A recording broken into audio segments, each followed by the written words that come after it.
en este equipo. Ahí sí. Ya. ¿Cómo están? Me estaba contando de una compañera que le fue bien en la prueba. ¿Cómo están ustedes? ¿Cómo están los demás? Hola Juanito, buenas tardes. Bien, dice la Jessica. Le fue bien también al Juan. Con frío. Sí. Está helado, Juan. Hace mucho frío. Muy bien, profe, gracias. Bien, profe, muy enferma, trabajando. Es que con este clima, a mí también me ha costado muchísimo. Bien, con hambre, coma nomás, Nicole, no me molesta. Coma algo. Nos vemos en la luz del sol. Bien, dice la Antonella. Ya, vamos a empezar hoy. Llevo 3 semanas enferma. Hoy yo ando por las mismas. Agradecer a todos los que me mandaron saludito por mi cumpleaños. Se agradece. Y vamos a partir la clase de hoy con el último tema que lo vamos a ver entre la clase de hoy y la clase del jueves y vamos a tener prueba. Ya que vamos a ver hoy, vamos a ver el arsenal farmacológico de la farmacia. ¿Ya? ¿Qué es el arsenal farmacológico? Vamos a ver el petitorio mínimo o medicamentos esenciales que lo habíamos tocado. ¿Qué son estos medicamentos que tienen que estar sí o sí en la farmacia en caso de supervisión? ¿Ya? Entonces, ya se me perdió el puntero, ahí está. Término a considerar como un similar glosario para esta clase, vamos a tener que un producto farmacéutico indispensable va a ser un medicamento que es básico, de la mayor importancia y preciso para satisfacer las necesidades de atención de salud de la mayor parte de la población y abordar aquellas patologías declaradas prioritarias en los planes de salud del gobierno.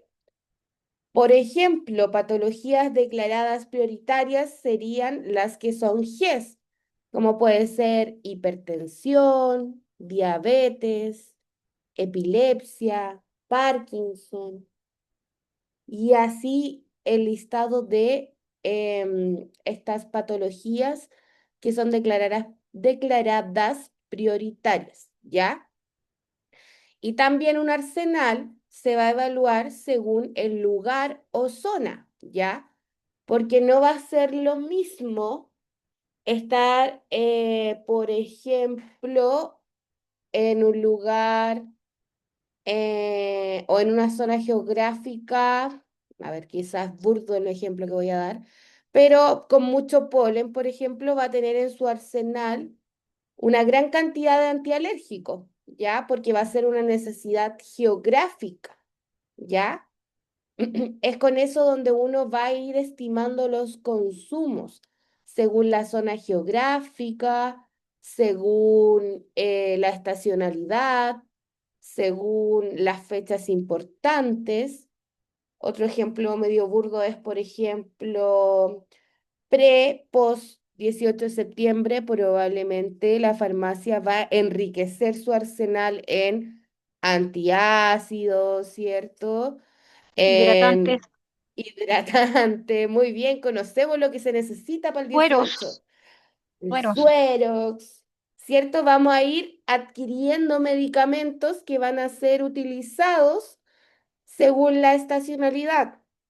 Si viene campaña de invierno, vamos a tener muchos antigripales, antialérgicos, inhaladores, quizás insumos como aerocámaras, etcétera, etcétera. ¿Ya? Entonces, un producto indispensable va a ser estudiado según la importancia de la zona geográfica, de la estacionalidad, de la particularidad de la población. ¿Ya? No va a ser lo mismo quizás el arsenal que tengamos en Santiago de Chile a el arsenal que se tenga en Lima, Perú, por ejemplo, porque la cultura es distinta, la forma de alimentarse es distinta, ¿cierto? Y va a requerir otros productos para las necesidades de esa población. ¿Se entiende, cierto? Luego vamos a ver el término de relación riesgo-beneficio, beneficio-riesgo. La relación entre los beneficios y los riesgos que presenta el empleo de un medicamento expresa un juicio sobre la función del medicamento en la práctica médica basado en datos sobre la eficacia y seguridad y en consideraciones sobre su posible uso indebido, la gravedad y el pronóstico de la enfermedad. El concepto puede aplicarse a un solo medicamento o a las comparaciones entre dos o más medicamentos empleados para una misma indicación.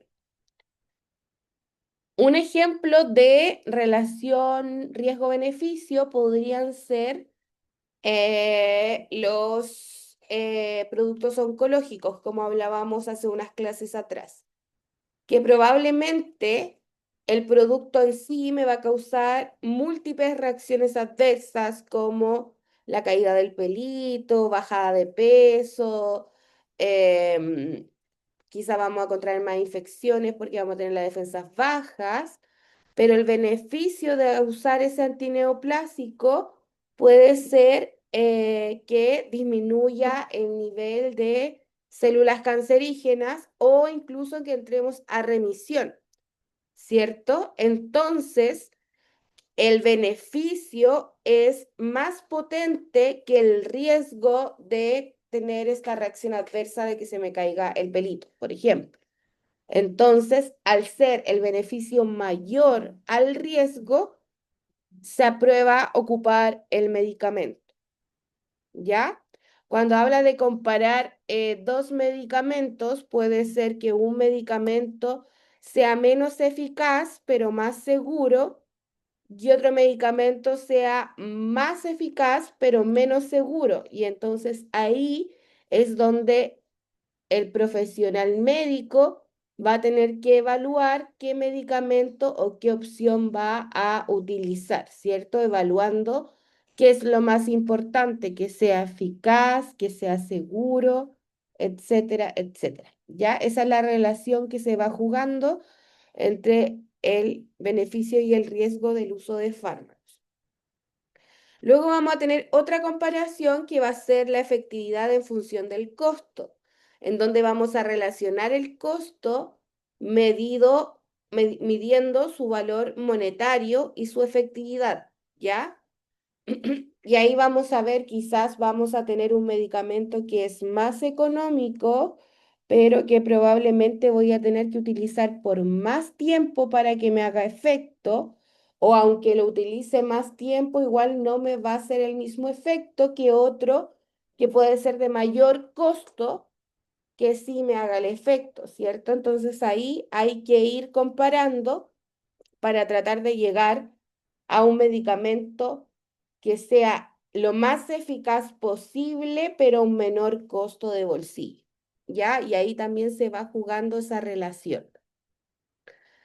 Cuando hablamos de medicina basada en la evidencia, hablamos de la decisión de un profesional médico, por ejemplo, o de un profesional habilitado para prescribir, porque puede ser, como lo vimos en la clase pasada, que puede ser médico, puede ser matrona que también puede prescribir, puede ser veterinario, ¿cierto? Odontólogo. Pero bueno, es el juicio de este profesional médico o prescriptor, Dan sigue con el médico, este profesional prescriptor en decidir el uso de un medicamento, ¿cierto? ¿En base a qué? A estudios que se han realizado, ¿ya? Que demuestran su efectividad y que ayudan al momento de tomar una decisión. Esa es la medicina basada en la evidencia. O sea, yo no dejo un medicamento porque me tincó más o porque el visitador médico me dijo que era bueno, sino que dejo un medicamento porque estudié que hay base científica que aprueba esa efectividad de ese fármaco, ¿ya? Esa es la medicina basada en la evidencia. Y luego vamos a tener, ¿de dónde saca esta evidencia la medicina? De los estudios de utilización de medicamentos, ¿ya? Que son aquellos que tienen por objeto el análisis para la comercialización, distribución y prescripción del uso de medicamentos en una sociedad especialmente sobre las consecuencias médicas, sociales y económicas resultantes. Por el año más o menos 1969 se habla por primera vez en Chile del Formulario Nacional de Medicamentos. Espérenme un poquito. Niños, para allá. Javier. Se habla por primera vez del Formulario Nacional. Perdón.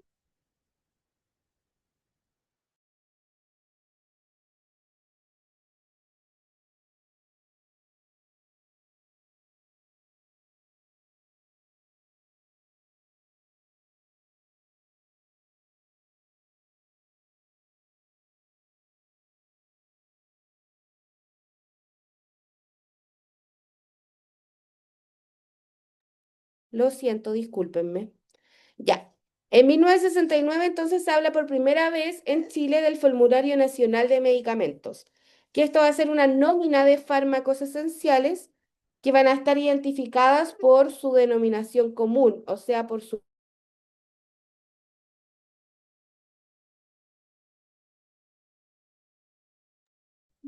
Ya, perdón, nuevamente, segunda,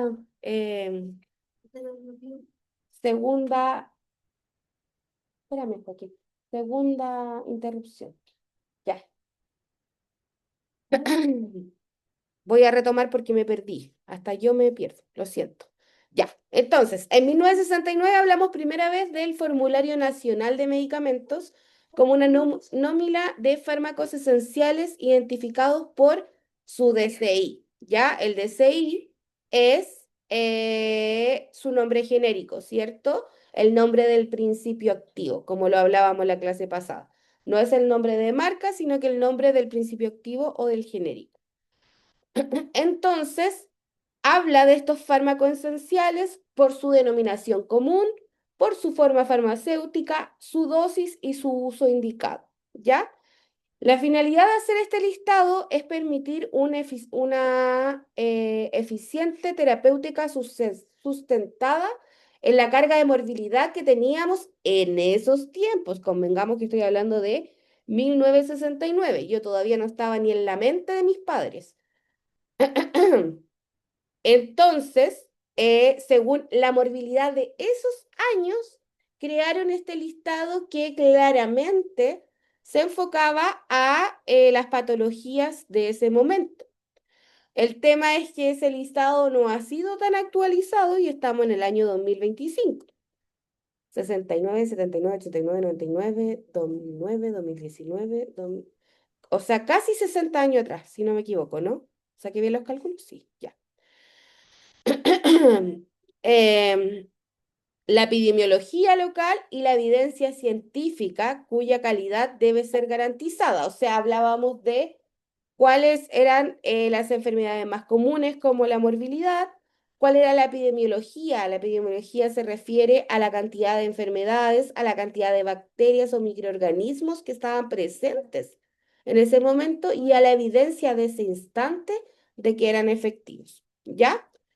Los medicamentos que integran este formulario nacional o petitorio mínimo, quiero que entiendan que el concepto es lo mismo, deben estar disponibles en el país para toda la población que lo requiera y corresponde entonces a la autoridad sanitaria vigilar los mecanismos que permitan la disponibilidad de aquellos medicamentos y en casos excepcionales para usos medicinales urgentes, ¿cierto? O sea, tienen que ellos fiscalizar de que tengamos la disponibilidad de estos productos y sean comercializados en el país, ¿ya? Y ahí nace el petitorio mínimo. Entonces, los medicamentos que integran este petitorio mínimo o formulario nacional, como se llamó en esos años, se seleccionan base estos tres criterios que hablamos.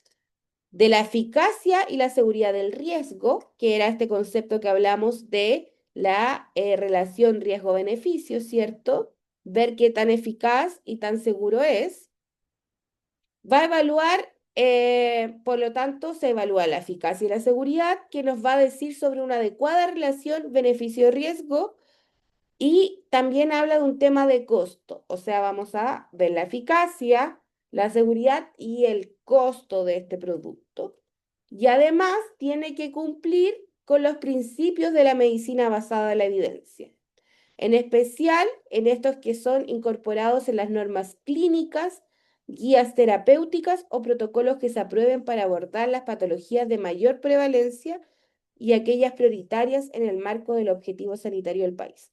O sea, estos conceptos que yo les estaba explicando, como este semiglosario, son los conceptos que se utilizaron para elegir qué fármacos incorporan este listado en el petitorio mínimo. Y que van a ser también estos los criterios que se van a elegir si se quieren incorporar otros medicamentos al listado, que cumplan con eficacia y seguridad, que haya un balance de riesgo-beneficio y costo y que cumplan con los principios de la medicina basada en la evidencia. ¿Ya? ¿Sí? Ya. Se debe garantizar la existencia de estos fármacos en la farmacia en todo momento, ¿ya? Por eso es que cuando nos vienen a fiscalizar, que lo vimos la semana pasada, ellos toman un medicamento al azar, o sea, no, miento, van con el listado y ven que tengamos todos los medicamentos que están en este listado de petitorio mínimo. Si hay desabastecimiento o quiebres de stock a nivel nacional, o sea, el laboratorio ya no lo está publicando, o sea, publicando, produciendo, o tuvimos algún problema con algún principio activo, etcétera, se deberá solicitar entonces la carta de desabastecimiento correspondiente del laboratorio como respaldo. O sea, la única opción de que no tengamos en stock un medicamento del petitorio mínimo es que ya no se esté fabricando. ¿Y cómo vamos a justificar eso? Con una carta de desabastecimiento, ¿ya? Que diga, no sé, laboratorio Pfizer, generalmente la mandan así estimados, les comento que tal medicamento no está siendo producido por el laboratorio por tal o tal motivo y ese va a ser mi respaldo. La violeta genciana. Mira, ya no está, no existe. Entonces, los medicamentos del petitario mínimo representan un porcentaje bajo del total de fármacos que se venden o se dispensan en una farmacia. O sea, es un listado grande, pero aún así no representa todo el arsenal que tenemos en la farmacia. En la farmacia vamos a tener 10 veces más el contenido de este petitorio mínimo, ¿ya? Los demás medicamentos, a pesar de no ser obligatorios, son de vital importancia para el funcionamiento y para el cumplimiento de la demanda. Y la selección de estos productos que no están en el petitorio mínimo, ¿cierto? Estos que la farmacia va a optar por tener, porque no son obligatorios tenerlos, pero sí son necesarios para la población que vive en el entorno de la farmacia, se van a tener que basar en la carga de morbilidad local, en la publicidad farmacéutica por diferentes medios de comunicación, o sea, cuando vemos publicidad de estos medicamentos de venta libre, ¿cierto? Que se ven atractivos, ahí la farmacia puede decir, ah, ya, yo lo voy a traer para ser incorporado en mi arsenal, ¿cierto? La idiosincrasia y tradiciones de la población, que era más o menos lo que yo le decía, la cultura de la población, ¿cierto? El comportamiento de una población va a indicar mucho qué tipo de fármacos vamos a tener. Pro- Probablemente los fármacos que más se vendan en la zona norte de nuestro país no va a ser lo mismo que lo que se vendan en el sur y lo que vendamos acá en el centro, ¿cierto? Porque tenemos distintos tipos de culturas, de alimentación, de actividad física, de smog, de contaminación, etcétera, ¿ya? Y la rotación y el consumo histórico de los medicamentos también nos vamos a basar en eso para la adquisición. O sea, vamos a ver cuánto estamos vendiendo, ¿cierto? Si estamos vendiendo 100 paracetamol, probablemente vamos a comprar 150 el próximo mes, ¿cierto? Y así vamos a ir viendo cuántos vamos vendiendo según los meses y vamos a ir adquiriendo más stock de ciertos medicamentos. Pero vamos a ver el petitorio mínimo, ¿ya? Acá tengo hasta el 55 del petitorio mínimo. Son 200 y tanto. Ya está por orden alfabético. En teoría, esta clase yo debería estarles como diciendo el principio activo, la dosis y la indicación principal que sale acá en el listado. Pero son demasiado medicamentos y probablemente se les va a quedar la mitad. Entonces yo le puse acá el listado para que ustedes también le echen un ojo y voy a profundizar en algunos grupos terapéuticos del petitorio mínimo. ¿Ya? Importante saber que no se tienen que saber de memoria los medicamentos del petitorio mínimo, ¿ya? Va a bastar con que ustedes lo tengan quizás impreso en la farmacia, ¿cierto? Y probablemente les pidan quizás revisar cada cierto tiempo de que contemos con esos stock. Y a medida que va pasando el tiempo, ya ustedes los van a identificar y probablemente cuando se acaben ustedes mismos van a alertar a el químico farmacéutico, oiga, mira, se acabó la cefadrina, ¿cierto? Hay que comprar cefadrina porque es del petitorio mínimo, ¿cierto? Pero no tienen que sabérselos de memoria, ¿ya? Porque si se dan cuenta, son demasiados. Tenemos desde anticoagulantes, antiglaumatosos, antivirales, antiagregantes plaquetarios, analgésicos, algunas vitaminas, antibióticos, corticoides, etcétera, etcétera, ¿ya? Antiinflamatorios, antieméticos. Vamos a ver algunos medicamentos ahora, luego los vamos a profundizar un poquito en los módulos que son más de farmacología, ¿ya? Pero están por orden alfabético y como les decía, son 142, exageré, dije 200. Es que entre la alternativa y todo son como 200. Pero son entonces 142 que contemplan distintos grupos farmacéuticos.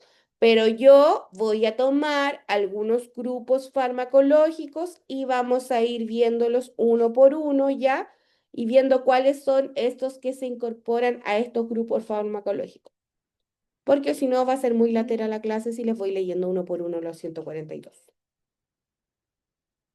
Entonces, vamos con los anticoagulantes, ¿ya? Dentro de los anticoagulantes tenemos el acenocumarol, que en general su forma farmacéutica es comprimido y su dosis es de 4 miligramos habitualmente, pero su dosis no es estable, ¿ya? Me estoy adelantando. Pero veamos la función del anticoagulante para quienes no lo conocen. Buenas noches, Carmen. La función. Estos medicamentos inhiben la coagulación sanguínea al interferir con los factores de la coagulación, reduciendo el riesgo de formación de coágulos en las arterias y venas. Se utilizan en el tratamiento y prevención de las enfermedades trombolíticas como la trombosis venosa profunda y la fibrilación auricular. ¿Por qué? Primero tenemos que saber que nuestro cuerpo forma coágulos. Es normal. Si nosotros nos hacemos una herida, nuestro cuerpo tiene que formar coágulos para que esa herida pueda sanar, ¿cierto? Porque se va a formar una herida, nuestro cuerpo va a ir formando esos coagulitos para ir sanando esa herida y regenerar los tejidos. Hasta ahí vamos bien. Ahora, ¿qué pasa cuando tenemos una sobreproducción de coágulos? Y si a eso le sumamos una hipertensión arterial o le sumamos una hamburguesa del McDonald's 3 veces al día y le sumamos el cigarro. Y así millones de factores que pueden potenciar, exacto, linda, pueden potenciar un aumento o disminución del lumen de la arteria o de la vena. Le estoy haciendo este gesto, espero que nadie se ofenda, pero estoy haciendo el gesto como que fuera una arteria o vena. ¿Ya? Exacto. Si disminuimos el lumen de esa arteria, el flujo de sangre va a pasar mucho menos. Es igual como si ustedes toman una manguera y la apretan, ¿cierto? Y no dejan pasar el agua, se va a formar un globo, ¿cierto? Ya. Entonces, si todos esos factores de riesgo o alguno de estos hacen que nuestro lumen sea más chiquitito y además le agregamos un coágulo que lo que va a hacer, y perdonen el gesto, va a tapar esta arteria o vena, ¿cierto? Vamos a tener una obstrucción de alguna arterita o vena que va a hacer que no lleguen los nutrientes a esos organismos, no llegue el oxígeno y por lo tanto podemos tener, como dice la Linda y la Jessica, una trombosis, ¿cierto? O sea, una obstrucción del lumen de la arteria o de la vena, ¿ya? Y eso puede llegar, dependiendo de la zona, podemos tener una trombosis en las piernas, puede ser a nivel cerebral, puede ser a nivel del corazón y nos puede causar quizá un infarto agudo del miocardio. Y así suma que sí, ¿ya? Entonces, en esos casos es donde se ocupa el anticoagulante, siempre con indicación médica, en general, posterior a, posterior a un accidente cerebrovascular, se deja con anticoagulantes para prevenir otros, ¿cierto? O para cuando tenemos un infarto agudo al miocardio, ¿cierto? Etcétera, etcétera. ¿Ya? Para eso se ocupa la acenocumarol. Ahora, los anticoagulantes vamos a tener de dos tipos, ¿ya? Vamos a tener unos de primera generación y otros de segunda generación, que lo vamos a ver también en los módulos de más adelante. Ya por el momento vamos con el acenocumarol, que es parte del petitorio mínimo. El acenocumarol es un anticoagulante de primera generación, ya por lo tanto es un anticoagulante más antiguo y su dosificación va a ser siempre midiendo los niveles de INR en la sangre. El INR va a indicar si estamos coagulando mucho o estemos coagulando poco, ¿ya? Entonces el usuario va a tener que ir a tomarse este examen de sangre, les va a indicar el valor de INR y según ese valor, el médico le va a dar la dosificación, puede ser semanal, mensual, ¿cierto? Que va a ser un cuarto, un medio, un octavo y así, siguiendo ese esquema, ¿ya? Según el valor de INR que le dé al usuario, ¿ya? Eso es importante con el acenocumarol. Otra cosa que es importante, como es un anticoagulante de primera generación, lo que va a hacer es antagonizar el efecto de la vitamina K.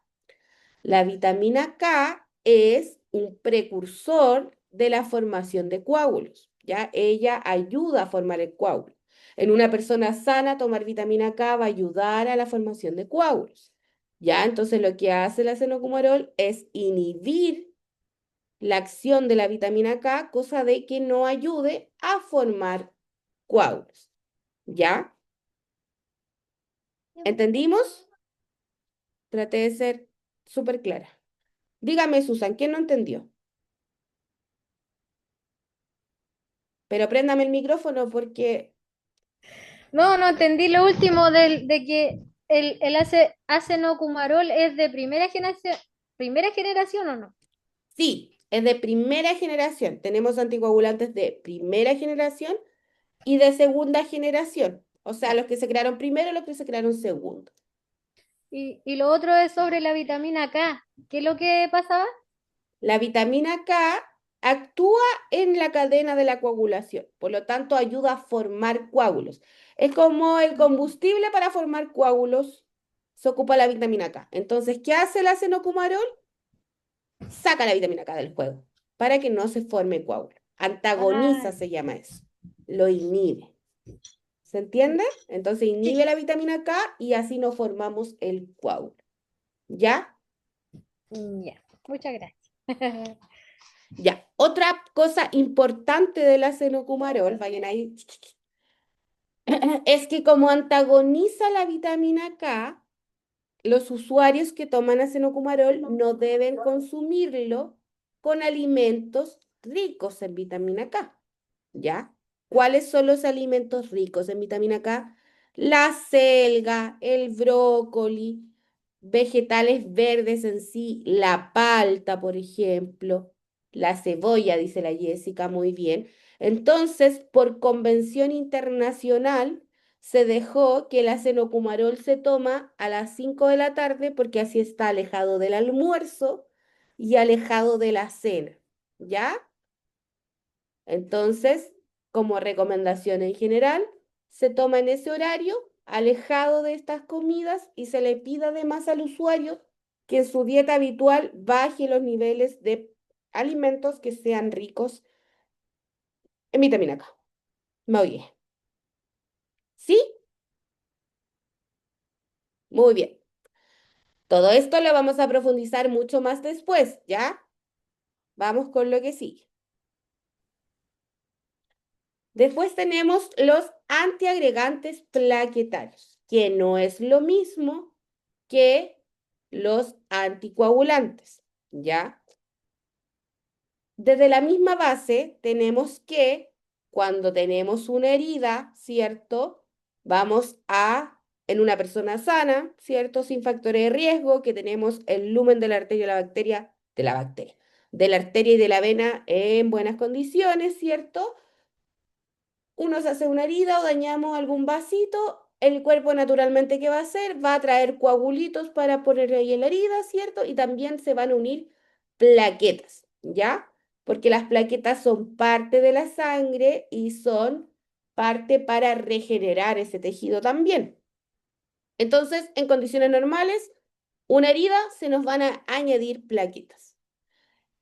En la misma línea de lo que estábamos hablando del anticoagulante, ¿cierto? Si tenemos a una persona con factores de riesgo, hipertenso, diabético, que fuma, que toma, que come, que vive la vida loca, vamos a tener un lumen más pequeño en esta arteria o vena, ¿cierto? Y entonces, si tenemos que las plaquetas se empiezan a unir en las paredes de esta vena o arteria, va a achicar más también el lumen y pasa lo mismo que con el tema del anticoagulante, ¿ya? Entonces, para esos casos se ocupa antiagregante plaquetario y la más conocida es el ácido acetil salicílico, que es el que pertenece al petitorio mínimo, más conocida como la aspirina, ¿cierto? Tenemos la aspirina, que es el medicamento original, que lo vimos la clase pasada. Tenemos el ácido acetilsalicílico, que es el genérico y tiene la rayita de bioequivalente. ¿Ya? La aspirina tiene esta dualidad hermosa que en 100 miligramos es antiagregante plaquetario y en dosis mayores como de 500 miligramos es antiinflamatorio. ¿Ya? Pierde la acción antiagregante y pasa a ser antiinflamatorio. ¿Se entiende? Ya.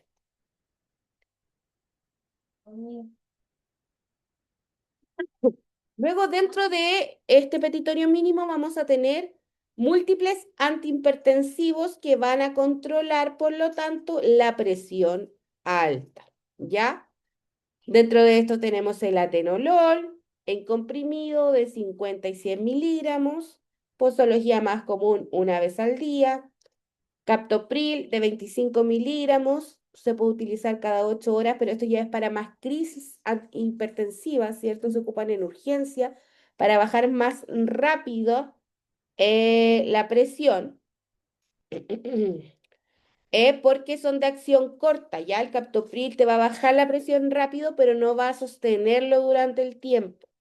Entonces el captopril es un antihipertensivo más de emergencia. La Viviana dice losartán. Sí, Viviana, también está el losartán, también es parte del petitorio mínimo y es un antihipertensivo. Enalapril y nifedipin, ¿ya? Esos son los antihipertensivos que están dentro del petitorio mínimo. Recordemos que lo que estamos viendo son los medicamentos esenciales que el MinSal declaró como esenciales y que son parte del petitorio mínimo y que yo agarré y los agrupé para que los vayamos entendiendo mejor, ya en vez de ver este listado gigante, porque hasta yo me mareo con ese listado. Entonces, como estamos viendo los que controlan la presión, tenemos que cachar más o menos qué es la presión arterial, ¿cierto? Porque no le voy a pasar algo porque sí. Entonces, tenemos que la presión arterial, que era mi puntero, la presión, ¿dónde está mi puntero? La presión arterial. Acá tenemos un afiche donde indica qué es la hipertensión. Y acá está mi lumen mucho más lindo de lo que yo le estaba explicando, ¿cierto? Yo le estaba haciendo un círculo. Acá se ve el vaso de una arteria sana donde tiene un espacio en donde puede fluir la sangre sin problemas, ¿cierto? Ahí tenemos el flujo sanguíneo. Y aquí tenemos un corazón hipertenso donde las paredes del corazón se enhanchan y esta arteria, si ven, tiene una hermosa capa de grasa que está obstruyendo el lumen, ¿cierto? Y eso puede ser por los factores de riesgo que estábamos hablando. Obesidad, el McDonald's, el cigarro, el alcohol, el colesterol, todo lo rico de la vida. No, mentira. Entonces se disminuye este lumen, ¿cierto? Y cuesta que la sangre vaya. Entonces la sangre para poder circular por este lumen va a tener que hacer más fuerza. No va a fluir tranquilamente porque tiene espacio. Va a tener que hacer más fuerza y eso se llama la presión sanguínea. Los chicharrones, dice la Jessica. Entonces vamos a aumentar esta presión, va a haber más roce de la sangre y esto va a aumentar la presión. O sea, tenemos que en una persona normal, una presión va a ser sistólica de 120, diastólica de 80, ¿cierto? Y en una hipertensión, la sistólica va a ser de 140 y la diastólica de 90, ¿ya? Entonces ahí vemos cuando ya podemos ver si tenemos la presión normal o si la tenemos aumentada. Acá estamos hablando de más de 140 y más de 90. El corazón trabaja más. Exacto, Nico. ¿Por qué? Porque el corazón bombea, ¿cierto? Entonces va a tener que bombear más rápido o con más fuerza para que esta sangre circule y pueda llegar a los otros órganos. Entonces, ¿qué es la hipertensión? Ocurre cuando los vasos sanguíneos tienen una continua tensión o presión alta al llevar la sangre desde el corazón a todo el cuerpo. Mientras más alta sea la presión, más esfuerzo hace el corazón para bombear. ¿Ya? ¿Qué factores desencadenan la presión arterial? Bueno, algunos son hereditarios, la obesidad, el estrés, dieta rica en grasas y carbohidratos, ahí está el McDonald's, exceso de consumo de sal y alcohol. Y los síntomas: dolor de cabeza, dificultad respiratoria, vértigo, dolor torácico, palpitaciones de corazón y hemorragias nasales. ¿Ya? Si la presión sube entre 160 y 130, estamos con la presión muy alta. Puede ser hasta crisis hipertensiva. Las graves consecuencias, si no se controla a tiempo, podemos tener infarto agudo al miocardio, insuficiencia cardíaca, aneurisma en vasos sanguíneos, accidentes cardiovasculares, insuficiencia renal y hasta ceguera. ¿Ya? ¿Y cómo tenemos que prevenirlo? Medir la presión, abandonar el consumo de tabaco, la dieta saludable, hacer ejercicio, evitar el alcohol y reducir la ingesta de sal. ¿Ya? Entonces ahí ya tenemos más o menos el concepto de la presión más o menos clara. Evitar la cafeína también dice. También, también. Ah, qué terrible. Ya. Eso es la presión, ¿ya? Y la hipertensión. ¿Cuál es la sistólica y diastólica? ¿Alguien sabe? Teníamos por ahí unas TENS, enfermerita. ¿Cuál fue la pregunta? ¿Cuál es la sistólica y la diastólica? Una es cuando el corazón se expande y otra es cuando se contrae. La sistólica es la alta y la diastólica es la baja. Ya, ya. La sistólica es cuando el corazón se contrae, ¿ya? Cuando hace esto. Y la diastólica es cuando el corazón se dilata, para que se acuerden. Dilata, diastólica, sistólica. Diastólica, sistólica. Entonces, ¿cuánta presión necesita el corazón para contraer la sistólica? ¿Y cuánta presión necesita para soltar la diastólica? ¿Ya? Por eso la diastólica es más baja. Dilatación, diastólica. ¿Ya? Sistólica, diastólica. Ya, sigamos. Muchas gracias, vale. Después tenemos los hipolipemiantes. Hipolipemiantes viene de lípidos. Y lípido, shh, perdón, eso no lo deberían escuchar ustedes. Ya, ya, lo siento.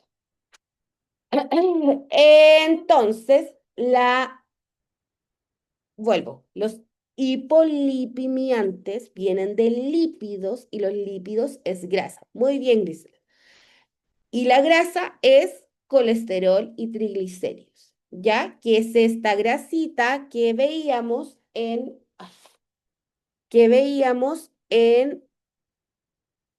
acá. Esa grasita que se nos va acumulando en la vena y arteria puede ser colesterol y triglicéridos, ¿ya? Entonces, para disminuir esa capita de grasa, primera instancia, cambiar estilo de vida, ¿cierto? Ejercicio, dieta y no sé qué. Ahora sí, son porfias como una, y aún así no bajamos el colesterol ni los triglicéridos. El tratamiento que está en el petitorio mínimo, porque hay otros fármacos también para el colesterol y los triglicéridos, es la atorvastatina y el gemfibrosilo. La atorvastatina, anoten, disminuye el colesterol. Y los triglicéridos, o sea, y el gemfibrosilo disminuye los triglicéridos. Va a depender qué tipo de grasita tenemos en la sangre para saber cuál vamos a utilizar o cuál nos va a dejar el médico. Uno se hace chequeo sanguíneo. ¡Uy, qué hora! Chuta, voy muy lento. Uno se hace chequeo sanguíneo, ¿cierto? Y vamos a ver si el colesterol está alto, probablemente nos dejen atorvastatina. Y si los triglicéridos están muy altos, probablemente nos dejen gemfibrosilo. El uso de los dos está prohibido, ¿ya? Porque la interacción entre la atorvastatina y el gemfibrosilo es súper común, produce rabdomiólisis, que es una ruptura de los músculos, mucho dolor muscular, ¿cierto? Y como que rompe el tejido muscular, ¿ya? Entonces jamás puede haber un paciente que esté utilizando estos dos fármacos en conjunto, ¿ya? La indicación es que estos fármacos tienen que ser usados en la noche. ¿Por qué? Porque la síntesis del colesterol es durante la noche. Entonces, para inhibir esa síntesis de colesterol, tiene que ser tomada siempre en la noche. No va a servir que se lo tomen en la mañana a los pacientes. ¿Estamos bien? Ya.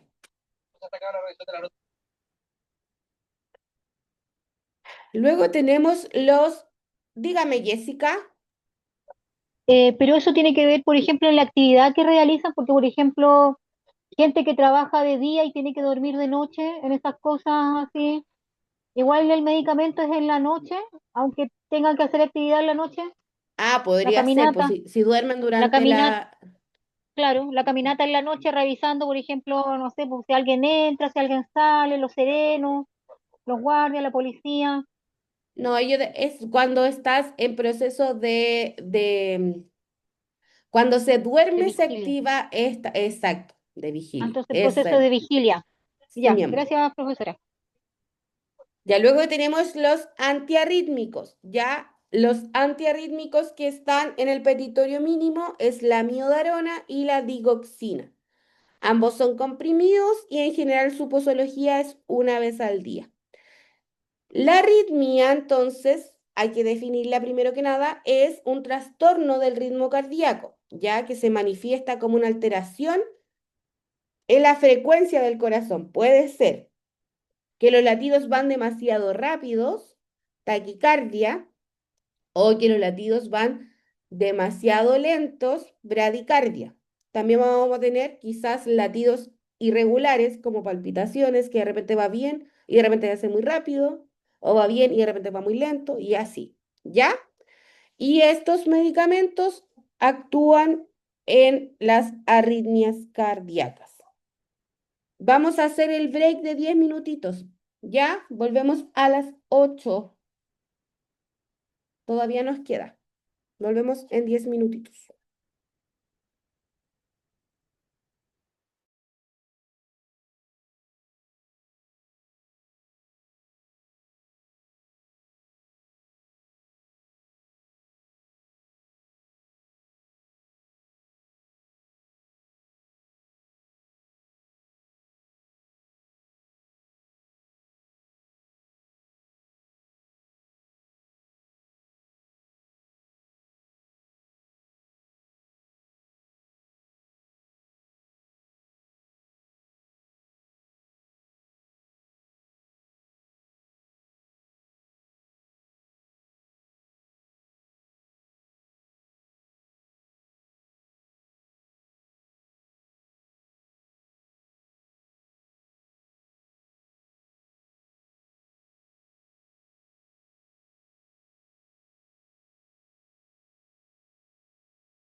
Adelante, señorita. Bueno, ¿qué puedo ayudar? ¿Qué? ¿Qué es el producto?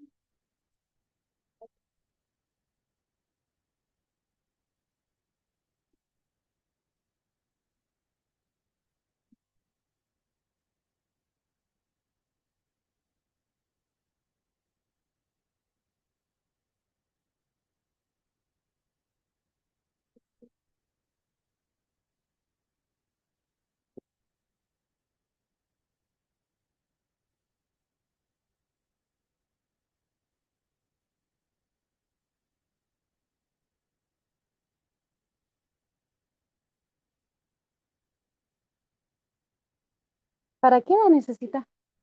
¿Para qué edad?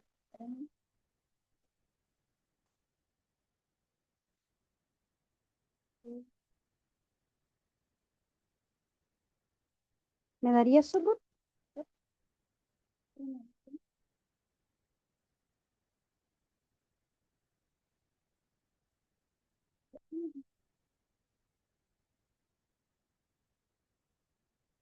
8.764 la lactosa.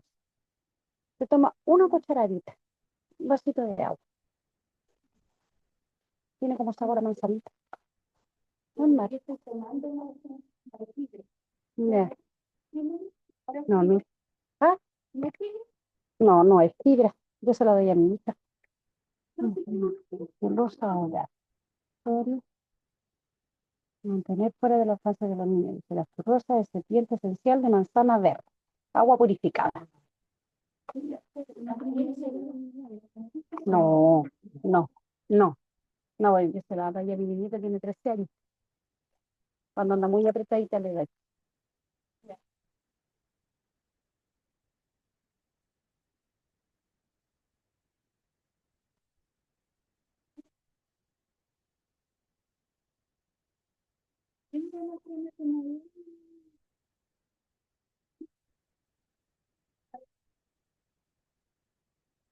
Este profe, de 50.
Ya, vamos a ir volviendo.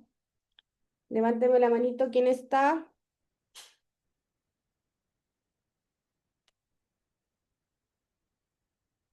La Anto,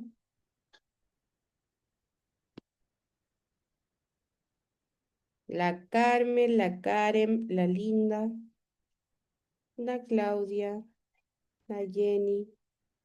Muy bien.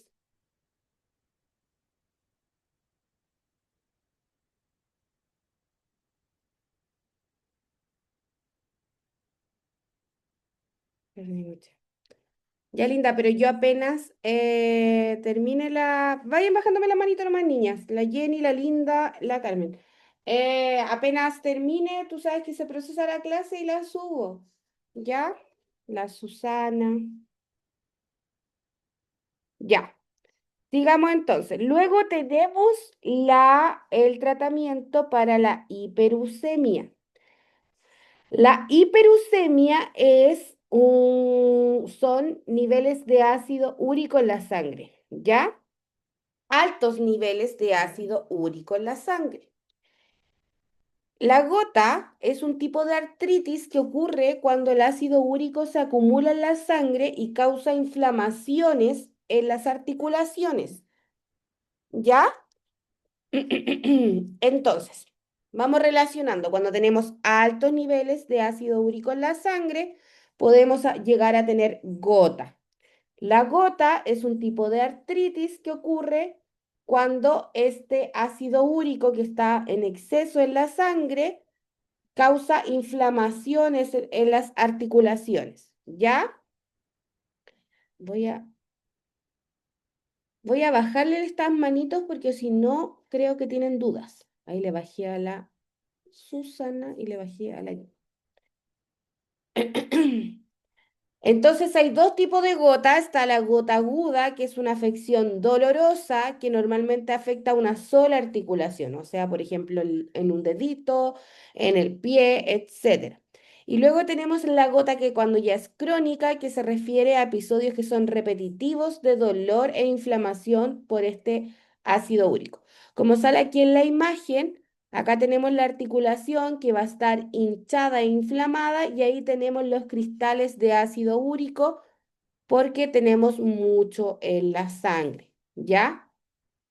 Para la gota hay dos medicamentos que están dentro del petitorio mínimo que son el alopurinol, que viene en 100 y 300 miligramos una vez al día, y la colchicina, que es de 0,5 miligramos y se toma una o dos veces al día. ¿Ya? La colchicina se ocupa más que nada para aliviar los síntomas de la gota y así reducir la inflamación de las articulaciones.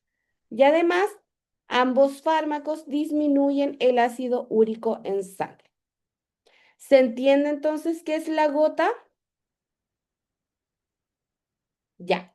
Y el ácido úrico viene del consumo de distintos alimentos, entre ellos, por ejemplo, exceso de carnes rojas. Sí, sí que sí. Vamos entendiendo los medicamentos y todo, ¿cierto? ¿Les gustó esta forma? Porque si no, el listado no nos iba a quedar. Ya. Luego tenemos los antiglaucomatosos, que son para el glaucoma, ¿ya? ¿Qué pasa en el glaucoma? Tenemos un aumento de la presión intraocular del ojito y empieza a dañar el nervio óptico, ¿ya? Acá tenemos algunos principios activos que son para el glaucoma, como son la acetosolamida, el betaxolol, la pilocarpina y el timolol, ¿ya? Hay algunas de estas, dependiendo del laboratorio y del fabricante, que tienen que ser con cadena de frío. Ya eso solamente lo vamos a poder ver cuando llegue el producto y veamos las condiciones de almacenamiento. Porque me ha pasado, por ejemplo, que hay timolol que requiere cadena de frío y hay otro que no requiere cadena de frío. ¿Ya? Va a depender de la formulación del producto. Tenemos las dosis y las posologías más comunes, en general es una gota cada 8 o 12 horas, dependiendo del fármaco. ¿Ya? Que eso se lo van a tener que ustedes ahí repasar. Lo que me importa es que entendamos qué es. ¿Ya? En este caso tenemos, y ahora las voy a mover, yo paso moviendo las cámaras de arriba para abajo, para el otro lado. Ya. Acá tenemos un ojo sano, ¿cierto? Y aquí tenemos el nervio óptico, ¿ya? ¿Qué pasa? que el glaucoma va a hacer que aumente la presión intraocular, ¿cierto? Y al aumentar la presión intraocular va a pasar a llevar este nervio óptico que va a hacer que tengamos esta dificultad en el ojito, ¿ya? Porque va a haber una presión alta en este nervio óptico. Si ven acá, se empezó a hinchar, lo que nos va a tapar la visión y vamos a tener el problema de un aumento de presión, o sea, al tener un aumento intraocular vamos a empezar a acumular aquí, si ven, un líquido que va a empezar a dañar la visión periférica, ¿ya? Entonces, por eso se ocupan estos productos. Entonces, acá lo tengo más lindo.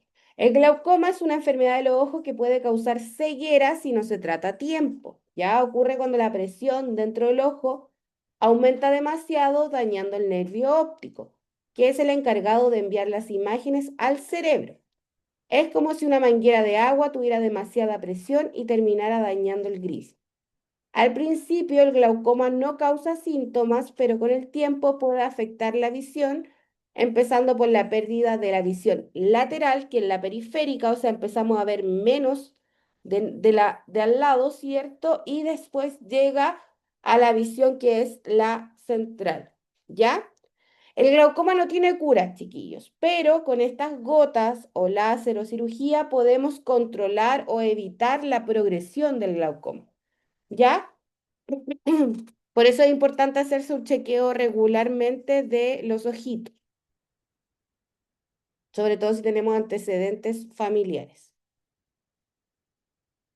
Después tenemos medicamentos que van a ser antianémicos, ya que van a mejorar la producción de los glóbulos rojos. Va a depender del tipo de anemia que tengamos, el medicamento que vamos a usar, ¿ya?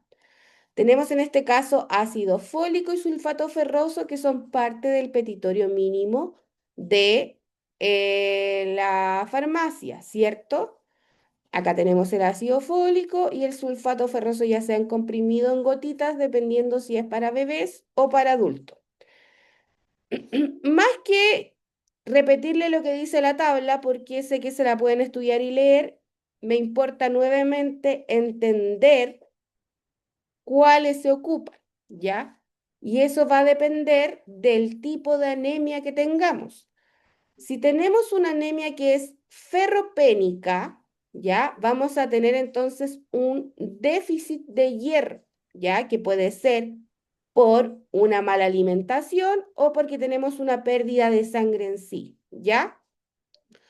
Este tipo de anemia va a ser fatiga, piel pálida y puede ser, por ejemplo, las uñas bien frágiles, ¿ya? Y para esto vamos a ocupar suplementos de hierro, como estábamos viendo, que es el sulfato ferroso. Después vamos a tener, por ejemplo, una anemia megaloblástica. ¿Qué significa esto? Que vamos a tener una deficiencia de vitamina B12, que es el ácido fólico, ¿ya? Y aquí vamos a tener síntomas como debilidad, hormigueo, lengua inflamada. Y para esto vamos a ocupar suplementos, que en este caso sería el ácido fólico y una dieta adecuada. Ya hay otros tipos de anemia que igual salen acá, como la hemolítica, que es que nuestros propios glóbulos se empiezan a destruir entre sí, ¿ya? Aquí vamos a tener ictericia, fatiga, orina oscura y en este caso ya entramos a los corticoides, inmunoreguladores y transfusiones, ya que no aplica para el listado el petitorio mínimo, pero igual se los puse. Tenemos también anemia plásica, que es cuando ya hay una falla en la médula ósea. Aquí se ve porque van a haber infecciones frecuentes, porque vamos a tener el sistema inmune más disminuido. Y en este caso ya son transfusiones y trasplante de médula, ¿cierto? Y cuando ya tenemos enfermedades crónicas como insuficiencia renal o cáncer, hay todos los síntomas que pueden ser según el tipo de cáncer y ya tenemos otro manejo oncológico, ¿cierto? Que es subyacente a la anemia en sí. Ahora, para el concepto de los medicamentos que estamos viendo que son incorporados al petitorio mínimo, son las dos primeras, ¿cierto? Dependiendo si tenemos déficit de hierro, vamos a tener sulfato ferroso, y si tenemos déficit de vitamina B12, vamos a tener el ácido fólico, ya si es ferropénica o megaloblástica. ¿Estamos bien? ¿Sí? Ya. Ya Juanito, ya Grisel. Otros tipos de fármacos que también están en el petitorio mínimo van a ser los antiepilépticos o anticonvulsivantes, ¿ya? Dentro de estos tenemos el ácido valproico, la carbamazepina, la fenitoína. Dependiendo del tipo de epilepsia, el neurólogo va a dejar el tipo de antiepiléptico, ¿cierto? Estos se pueden usar en una dosis o en combinación. Por ejemplo, puede que le dejen fenitoína y carbamazepina, etcétera, ¿ya? Ahora, este tipo de tratamiento igual es bien falla-error porque es súper interpersonal.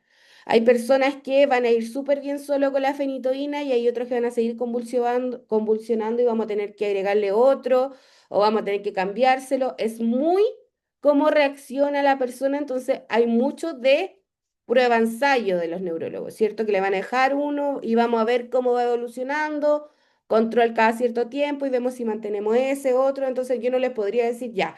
Para esta epilepsia se ocupa este, no es una ciencia cierta, ¿ya? Por eso es una indicación de un especialista. Lo importante es saber que la epilepsia es un trastorno neurológico en donde hay una actividad que es anormal del cerebro, causando estas convulsiones que son repetitivas o episodios de alteración de conciencia. Como vamos a ser profesionales sanitarios, nunca está de más saber qué hacer ante una convulsión, ¿ya? Si vemos una persona que está convulsionando, tenemos que claramente mantener la calma, medir la duración de la convulsión es súper importante, quizá en el momento nos pongamos nerviosos, pero tenemos que saber cuánto fue que duró la convulsión, es un dato que nos van a pedir después de que llegue el personal sanitario, ¿ya? Retirar los objetos peligrosos y proteger al paciente. Poner de costado para que no se vaya a ahogar, ¿cierto?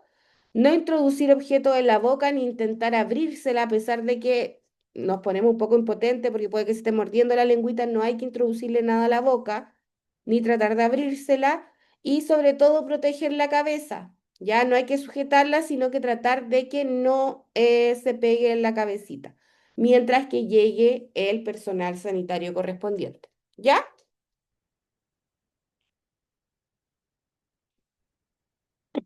Luego tenemos los ansiolíticos, que también son parte del petitorio mínimo. Aquí tenemos una estrella verde. ¿Qué decía la estrella verde?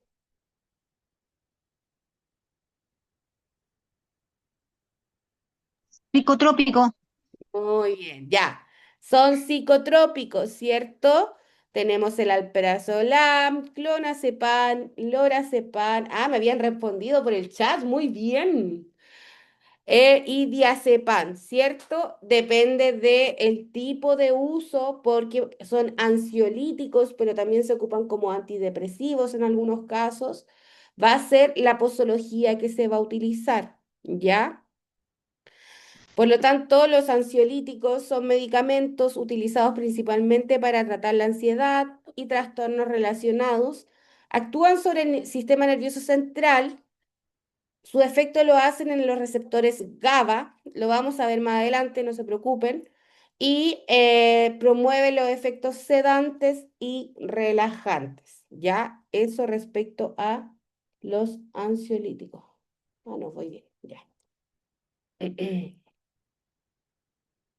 La sertralina no es un ansiolítico. La sertralina es un antidepresivo que es un inhibidor selectivo de la serotonina, que es un neurotransmisor. Ya vamos a ver el mecanismo de acción de ese tipo de antidepresivo, pero nos toca esa materia más adelante, por eso no voy a profundizar, pero no es un ansiolítico. En este caso es un antidepresivo, ya que está acá. Tenemos principio activo como la amitriptilina, la fluoxetina y la sertralina, que son antidepresivos.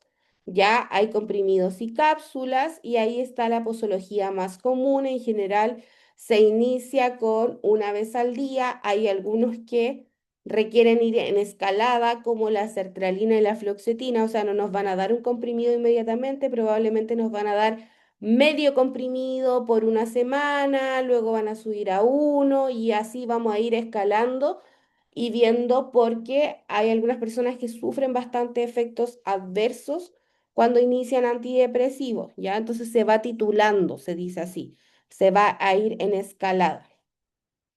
Los antidepresivos son medicamentos diseñados para tratar la depresión y en algunos casos otros trastornos de estado de ánimo, como la ansiedad y trastorno obsesivo compulsivo. Ayudan a equilibrar los neurotransmisores del cerebro, que vamos a ver profundamente cuáles son más adelante, y son sustancias químicas que transmiten señales entre las células nerviosas. ¿Ya? Tenemos distintos tipos de antidepresivos, como les decía, muy así en forma general. Tenemos antidepresivos que van a actuar sobre los receptores de la serotonina, como es la fluoxetina y la sertralina. Van a haber otros que van a actuar sobre la serotonina y la noradrenalina, como son la venlafaxina y la duoloxetina. Y los tricíclicos, que es la amitriptilina. ¿Ya? Esos son más o menos los tipos. Lo importante, igual para que les quede por si acaso, la fluoxetina y sertralina son inhibidores de la recaptación de la serotonina. La amitriptilina es un antidepresivo tricíclico. ¿Ya?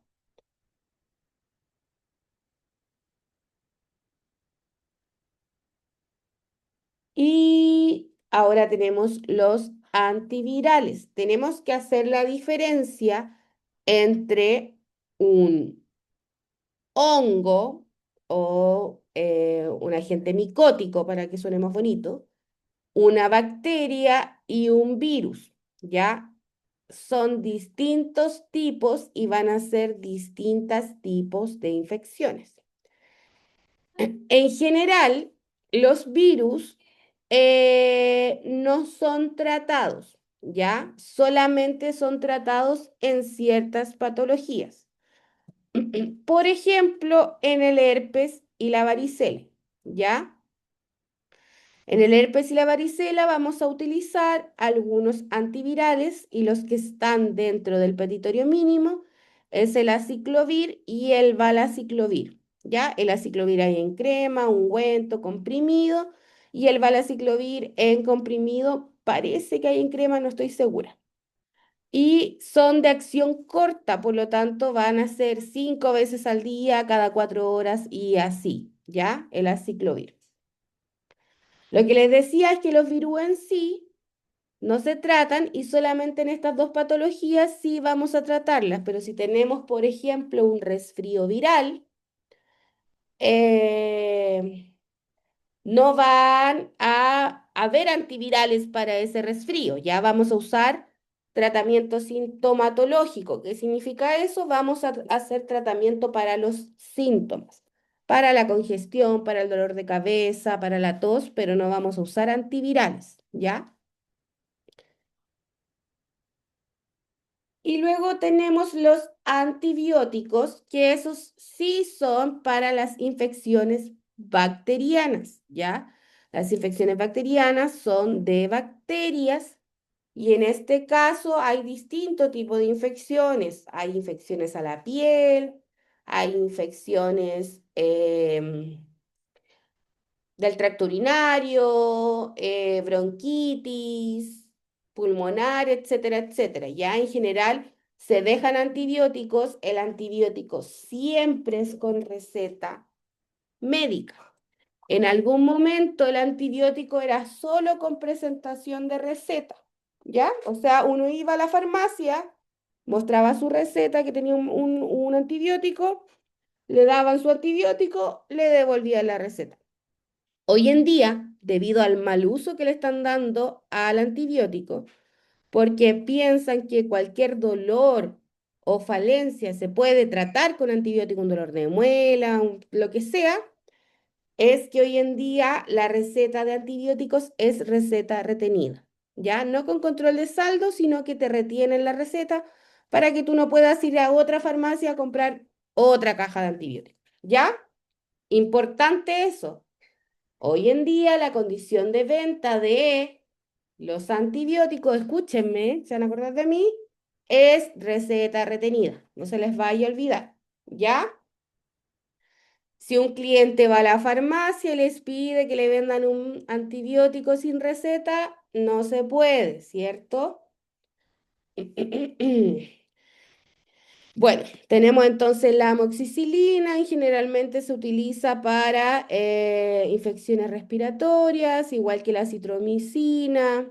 Cefadroxilo y ciprofloxacino en general es para infecciones urinarias, pero también puede ser para otro tipo de infecciones. Bacitromicina, neomicina en este caso es para infecciones de la piel, no ingresa al sistema circulatorio, por lo tanto es solamente tópico, ¿ya? Y clindamicina, que es en general para infecciones de la vía vaginal. Dice, yo siempre me he preguntado cómo un médico puede saber si existe una enfermedad por bacterias o virus si no realizan un examen. En general, si se realiza examen, lo que pasa es que si uno viene con una infección, por ejemplo, una infección urinaria, te van a dejar un antibiótico de una acción más potente y probablemente te van a mandar a hacer un urocultivo para ver qué bacteria es la que tienes en la infección. Ya, también puede haber una toma de muestra del esputo, o sea, de la flema, para saber qué tipo de bacteria tienes a nivel respiratorio. Ahora, las infecciones virales y las bacterianas, según la sintomatología, son diferentes. Por ejemplo, en la bacteriana vas a tener mayor días de fiebre, por darte un ejemplo. En la viral puede que tengas menos días de fiebre. En la viral no vas a tener una flema quizás amarillenta o te ven la garganta si es que tienes pus, eso es bacteriana, ¿cierto? Y así. Son síntomas que va a ir evaluando el médico para saber si es que una infección bacteriana o viral. Exacto, Elba. Si está rojo es solo viral. Si es que tienes como pus en la garganta, ahí ya podríamos estar hablando de una infección bacteriana. Y así. O sea, igual no te las podría decir todo porque no soy médico, pero por ahí va. ¿Ya?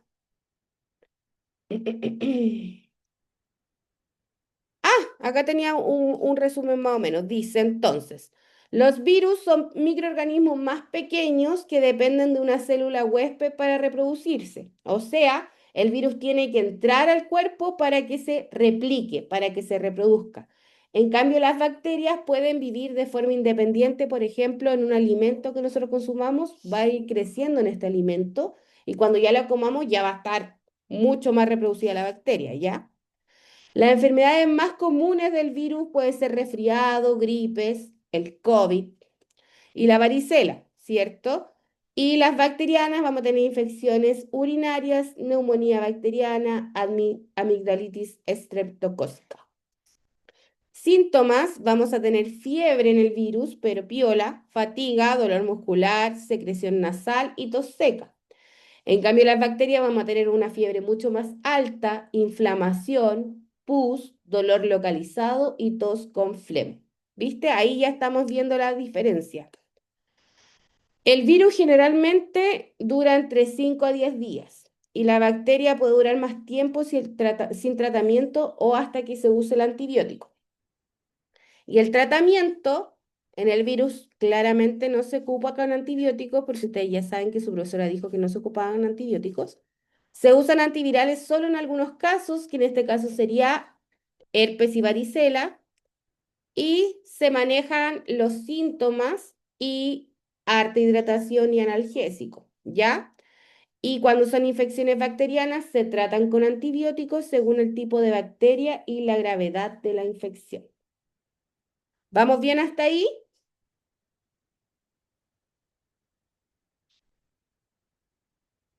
¿Qué problemas trae un exceso de antibióticos?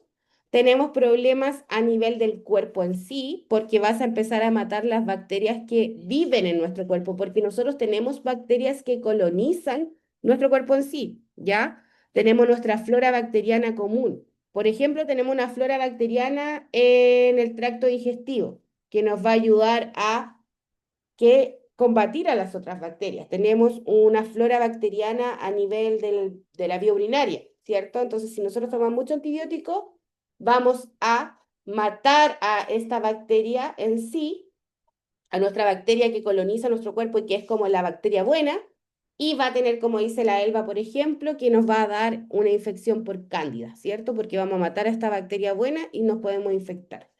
También podemos tener reacciones adversas, ¿ya? O sea, diarrea, problemas en el estómago, úlceras, porque son bien fuertes los antibióticos. Eso hablando de nosotros, ¿qué me pasa a mí?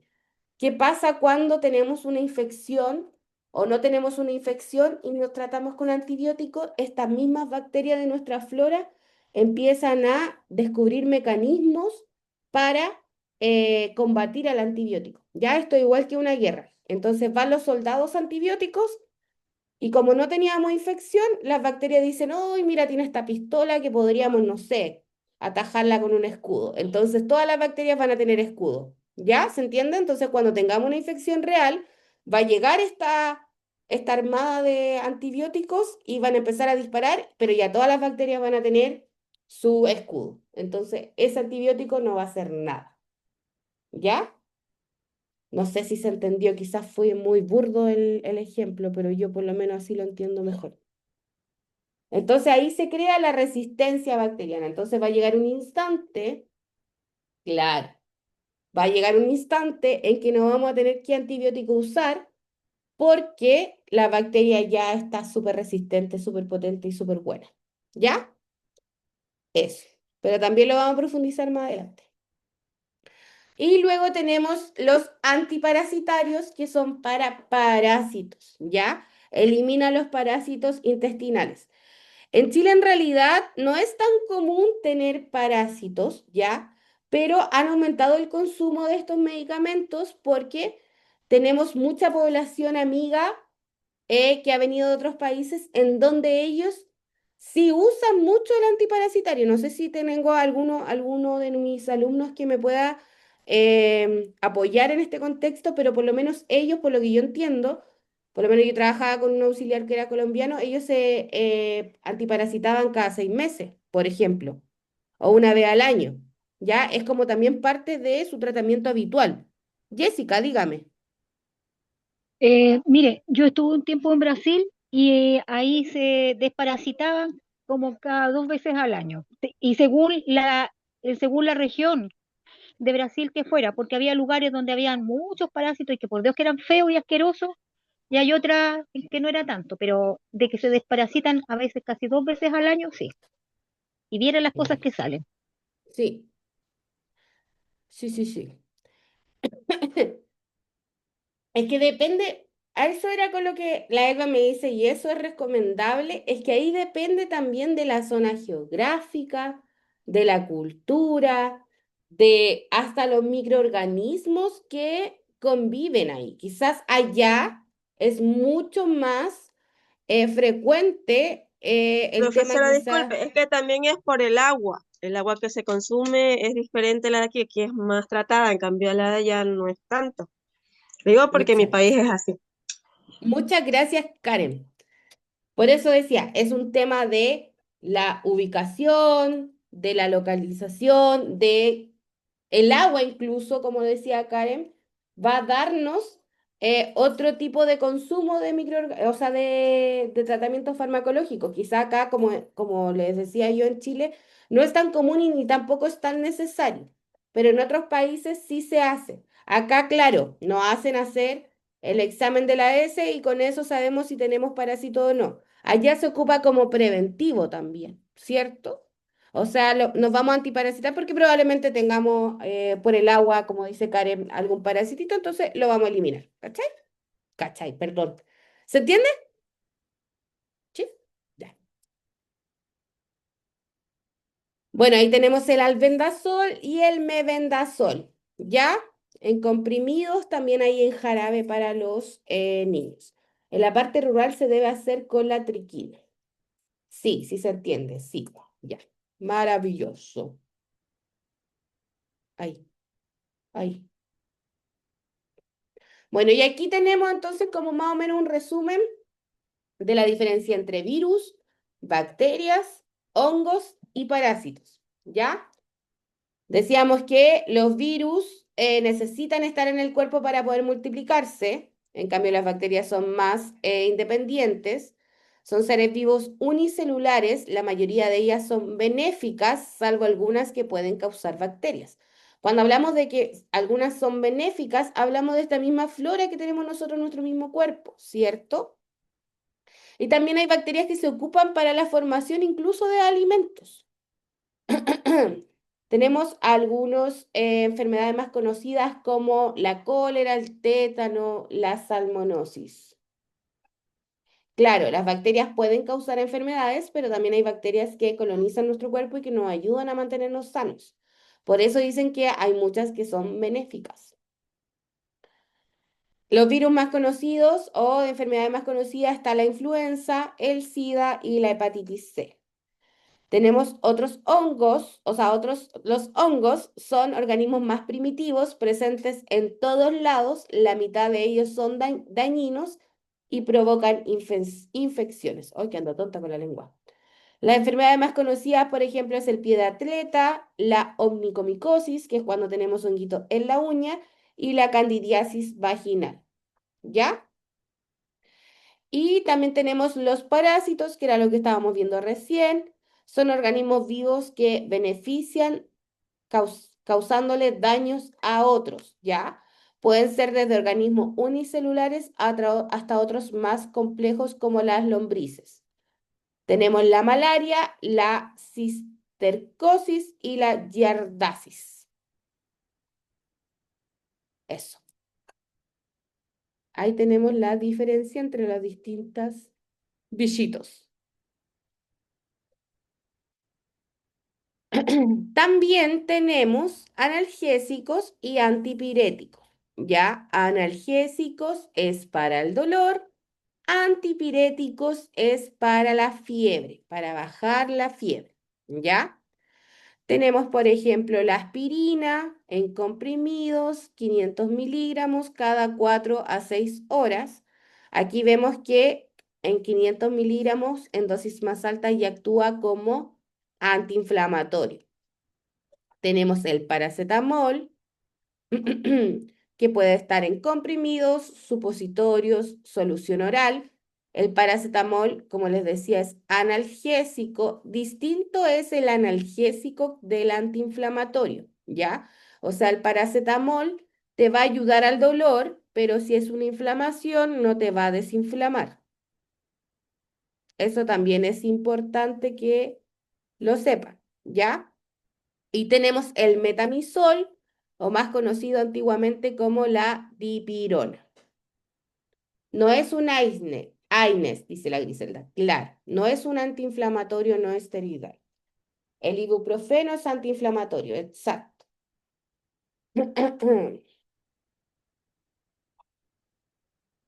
Eso respecto al analgésico y antipiréticos. ¿No tenía ninguna observación sobre esto? No, ya. Luego tenemos los, ¿o sí? No. Los antiácidos, que el que está en el petitorio mínimo es el hidróxido de aluminio, que puede estar en comprimido en suspensión y que en general puede ser utilizado cada 8 horas, ¿ya?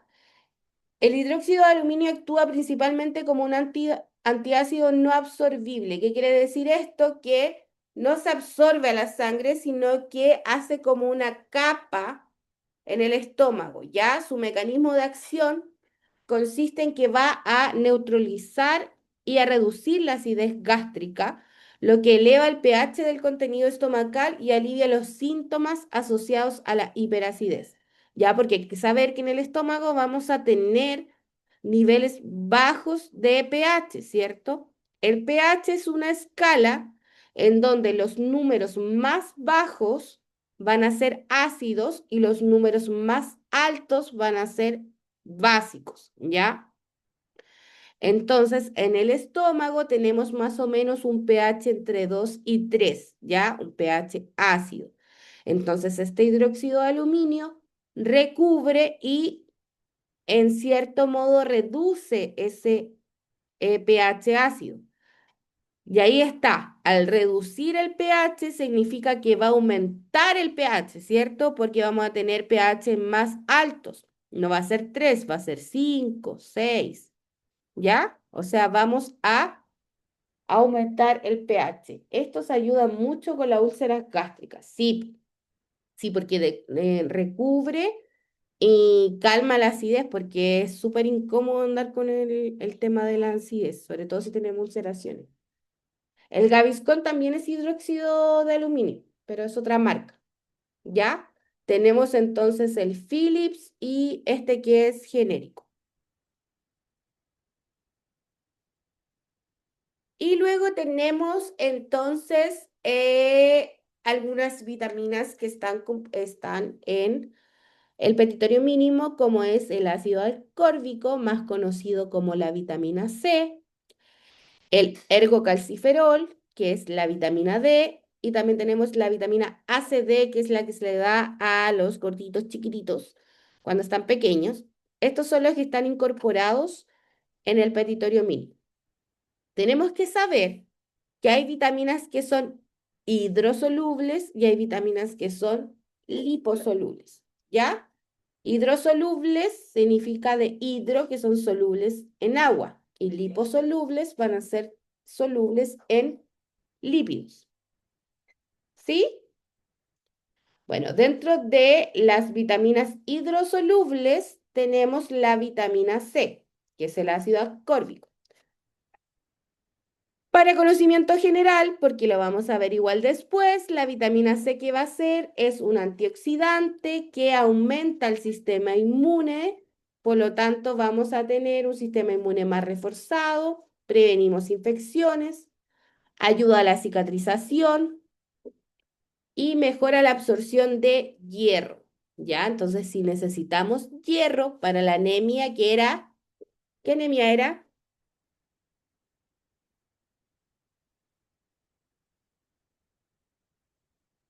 Es para ver si están ¿Cómo es atentos. la pregunta? ¿Qué anemia necesita? O sea, ¿qué tipo de anemia necesitamos? ¿Fierro o hierro? Es lo mismo. Ferropénica. Ferropénica, ya. Entonces, si necesitamos hierro para la anemia ferropénica, la mejor opción sería tomarlo junto con vitamina C porque ayuda su absorción. Miren el medio tips que les di para que lo den ahí cuando tengan a sus pacientitos. Entonces, ayuda a la absorción de la vitamina, o sea, del hierro, ¿ya? Y luego tenemos las otras vitaminas del complejo B, como la tiamina, que es el B1, la B3, la B5, la B6.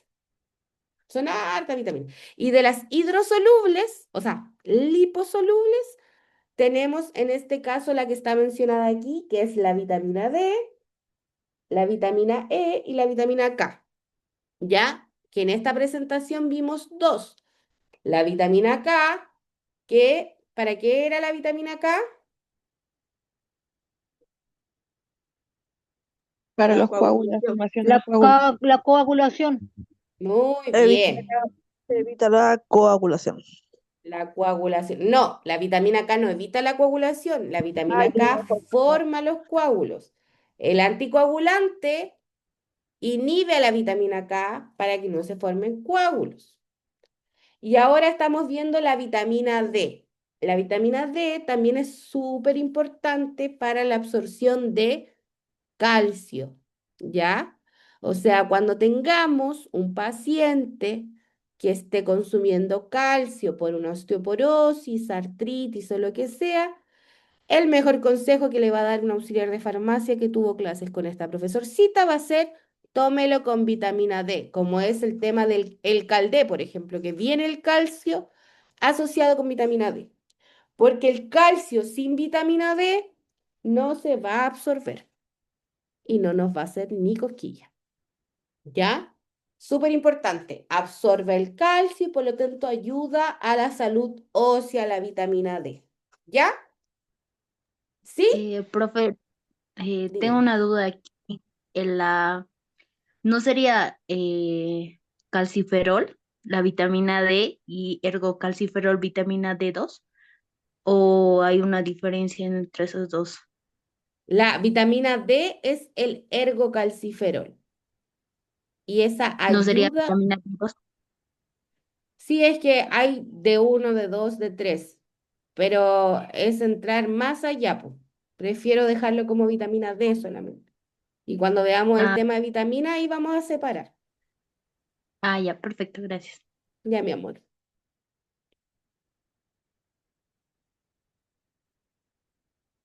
Sí, la vitamina D tiene que ver con la luz solar.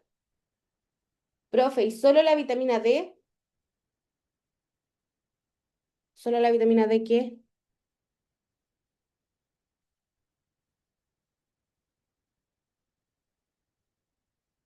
Ah, ¿para qué sirve? La vitamina D sirve para la absorción del calcio, por lo tanto ayuda a la salud ósea y al sistema inmune también, ¿ya? Esto se encuentra en la luz solar, en los pescados, en los lácteos fortificados, etcétera, ¿ya? Pero ayuda a la absorción del calcio en el cuerpo. Para el sistema inmune también sirve la vitamina D, si no se toma calcio. Ya. ¿Alguna preguntilla más? Yo pensé que íbamos a terminar súper justo porque era súper larga esta clase. ¿Qué es esto?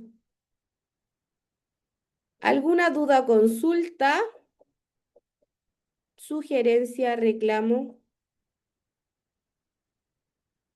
¿No? Ya, voy a pasar la lista, pero no sé, ¿hoy día es de arriba para abajo o de abajo para arriba? Me quedé. Sí, sí, vale. Todavía no terminamos. La otra clase seguimos. No sé más adelante. No, hoy día no hay juego. No se vale el juego. No, hoy día no hay juego porque era muy larga. Pensé que íbamos a terminar justo. Se las debo. Ya, ¿de arriba para abajo o de abajo para arriba? De De arriba hacia arriba para abajo. abajo. De arriba para abajo, ya. Jessica, dígame. Me levantó la mano, ¿no? Lo que pasa, profesora, como yo soy de acá de los... Sí, le levanté la mano. Disculpe por la falta de respeto. No. Lo que pasa, como yo soy de acá de Los Ángeles, octava región, soy guasa de campo. Acá, por ejemplo, en el cuento de la triquinosis, es muy, o sea, se faena un cerdo en el campo y hay que sacar un trozo del cerdo y llevarlo a un laboratorio y revisar que no tenga triquina, porque la triquina vive en el lugar donde el chancho duerme, ¿ya?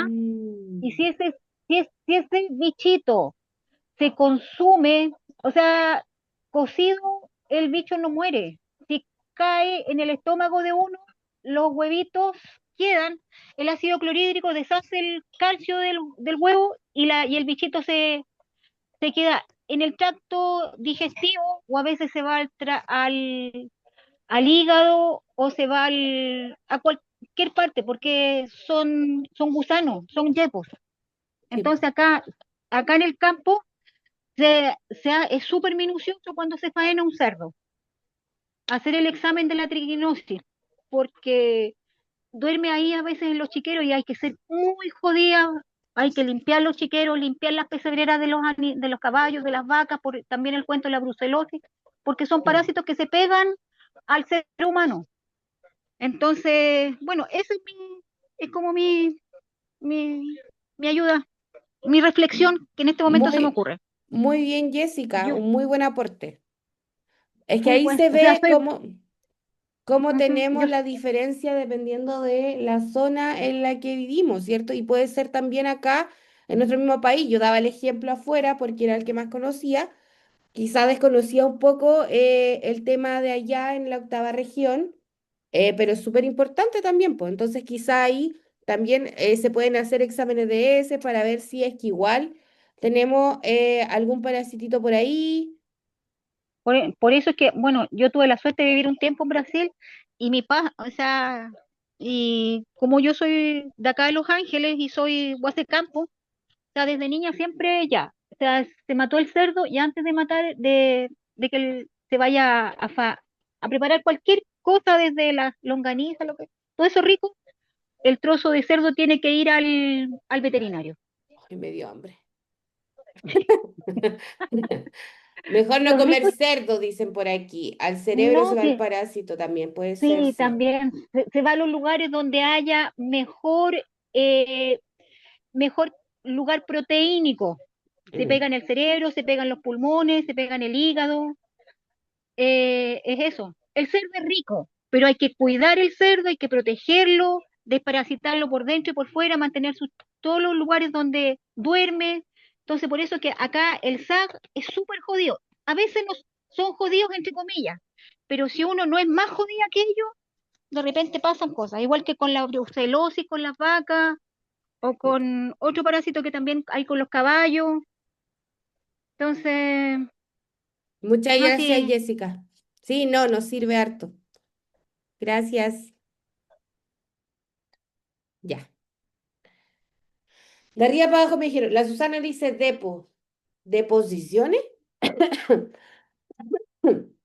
Debe ser el examen en las deposiciones. Ahí se hace para ver los Hola, bichinis. no, profe, la compañera, algo le escuché que había una bacteria que se llama así, ¿o no? No de las deposiciones, No me perdí. o me equivoco. No, no lo escuché yo.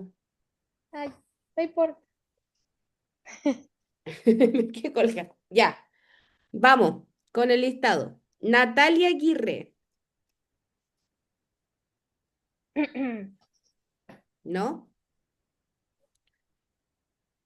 Jessica Almendras. Ya, Cristina, yo te dejo presente. pre- presente profesora. Ya, mi amor, Patricia Ampuero está justificada. Dori Eugenia es la mamá de la Génesis. Elba Artigas, Presente, profesora. ya, cariño. María Cristina está presente. Ay, no, no. Puta. Ah, de nuevo. Perdón. Ya, vamos de nuevo. Jessica estaba presente, Patricia Ampuero estaba justificada, la Dori no está, la Elba estaba, María Cristina estaba, Gracibel no está, no. Viviana Cáceres,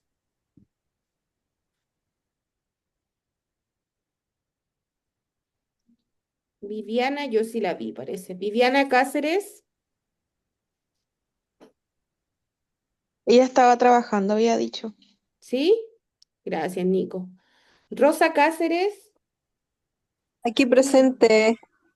Disculpe, profesora, estoy aquí, presente. Ahí está.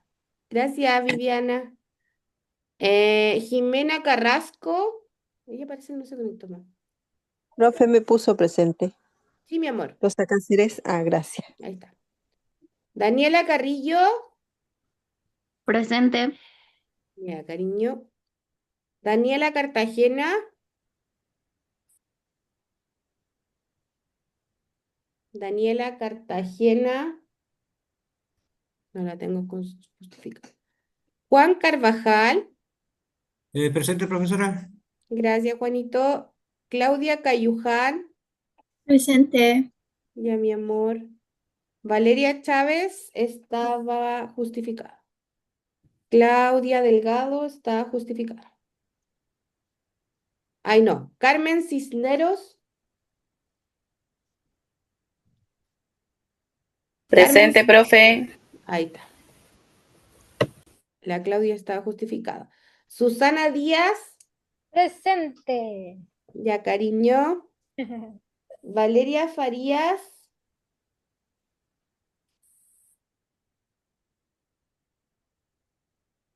gracias, Juan. Valeria Farías, no está. Evelyn Fernández, Evelyn Fernández no está. Hilda Gallego, tampoco está.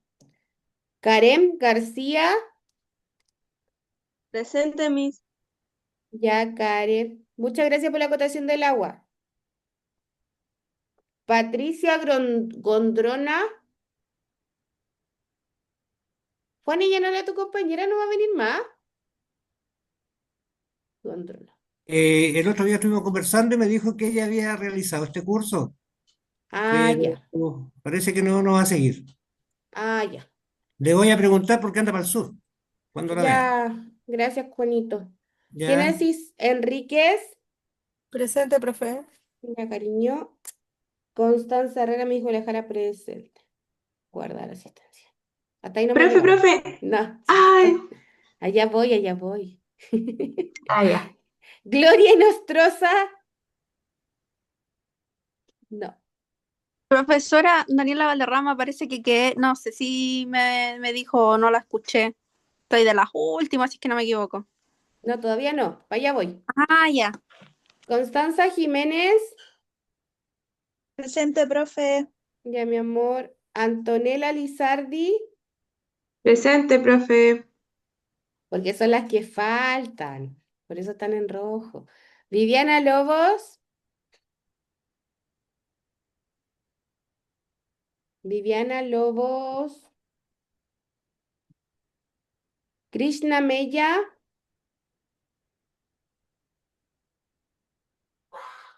Valeria Meneses. Presente. Ya, cariño. Claudia Moya. Ya, Claudita. Pía Moya. Pía Moya. Scarlett Oyarzún. Presente, profe. Ya, cariño. Griselda Peña. Presente, profe. Feliz Ya, noche para todos. feliz noche también. Nelis Peñalosa. Nelis. Mónica Reyes. Presente. Ya, Moniquita. La Julia Ya, está gracias. Chao. justificada. Juan Rosal está justificado. Danitza Salgado. Presente, profe. Ya, cariño. Romina Santibáñez. Presente, profe. Ya, cariño.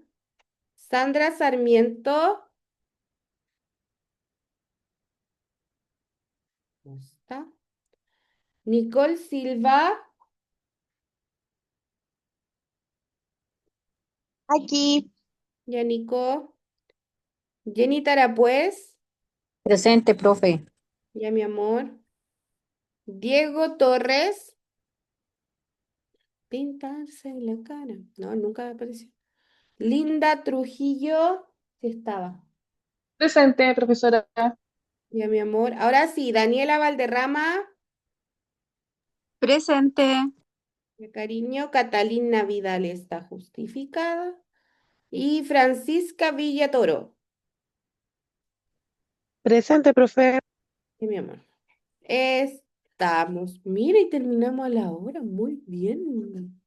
Yo soy el Paulete. Ya, buenas noches, que descansen, que estén bien. Buenas noches, profesora. Muchas gracias. Les subo el video apenas se cargue. Ya, besitos.